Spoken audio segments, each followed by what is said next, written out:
Hi friends, காலமே நம்ம என்ன வேலை செய்கிறோமோ அதை பொறுத்து தான் அன்றைக்கி நாள் ஃபுல்லாகவே அமையும்.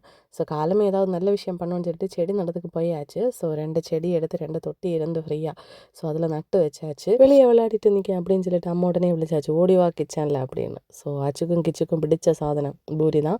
எங்கள் வீட்டில் யாருமே பூரிக்கும் சப்பாத்திக்கும் இது மாதிரி பரத்த மாட்டாங்க. ஸோ நான் தான் அதில் எக்ஸ்பர்ட். ஸோ நானே என்னோட கையால் செஞ்சுருந்தேன். நேற்றுக்கு மீஷோலேருந்து ஒரு ஹேர் பேண்ட் இது மாதிரி ஒன்று ஆர்டர் போட்டிருந்தேன். அழகாக இருக்குது. குட்டீஸ்லேருந்து பெரியவங்க வரைக்கும் வைக்கலாம். இந்த கேர்ள் பேபிஸுக்கு ஹேர் வளர்கிற டைம் நமக்கு எந்த ஒரு ஹேர் ஸ்டைலும் பண்ண முடியாது. குச்சி குச்சாக நிற்கும் ஹேர் எல்லாம். ஸோ அந்த ஹேரை எல்லாம் இது மாதிரி சுருட்டி அழகாக கிளிப்பாக கொடுத்துருக்காங்க. சூப்பராக இருந்துச்சு. நான் சர்ச்சில் ஆல்ரெடி யாரோ வச்சுருந்து பார்த்துருந்தேன். ஸோ அதே மாதிரியே குட்டிக்கு வாங்கன்னு சொல்லிட்டு வாங்கியிருந்தேன். அழகாக இருக்குது. நார்மலி இந்த ஹேர் ஸ்டைல் நம்ம அழகாக பின்னி பண்ணுவோம். இது பின்ன முடியாது பார்த்தீங்களா. ஸோ அழகாக கிளிப்ஸ் போட்டு ஹேர் பேண்டில் கொடுத்துருந்தாங்க. நேற்றுக்கே சொல்லியாச்சு, அம்மா நாளைக்கு இதுதான் நான் ஸ்கூலுக்கு வச்சுட்டு போவேன் அப்படின்னு. ஸோ காலமே எடுத்து கொண்டு வந்தாச்சு. என்ன நம்ம செஞ்சு கொடுத்தாலும் அந்த ஃபேஸில் ஸ்கூலுக்கு போகணுன்னு சொல்லும்போது அந்த ஹாப்பினஸ்ஸே இருக்காது பாருங்கள்.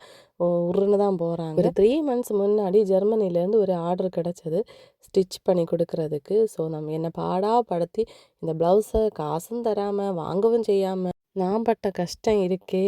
ஒரு வழியாக இதை கொரியர் போட்டாச்சு. இன்றைக்கி தான் கொரியர் பண்ணியிருந்தேன். ஸோ அட்வான்ஸ் வாங்காதது என்னோட தப்பு தான். அட்வான்ஸ் வாங்கிக்கோங்க நீங்கள் ஸ்டிச் பண்ணுற டைமில். வாங்கினா எந்த பிரச்சனையும் இல்லை. பாருங்கள், அச்சுக்குட்டி பயங்கர தூப்புக்காரி போல்.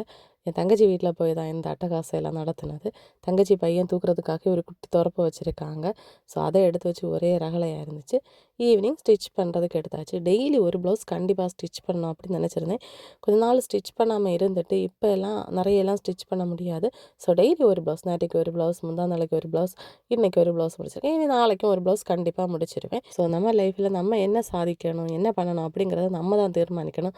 தூங்கணும், சாப்பிடணும், தூங்கணும் அப்படி இருந்தால் தூங்கிட்டு தான் இருப்போம். எத்தனை பேருக்கு வீட்டில் ஆயில் போடாமல் கூட மிஷின் இருக்கும்? நான் கேட்டிருந்தேன் ஆல்ரெடி இந்த கொஸ்டின். அதுக்கு நிறைய பேர் ஹானஸ்ட்டாக பதிலும் சொல்லியிருந்தாங்க, சிஸ்டர் நான் தான் அந்த பக்கி அப்படின்னு.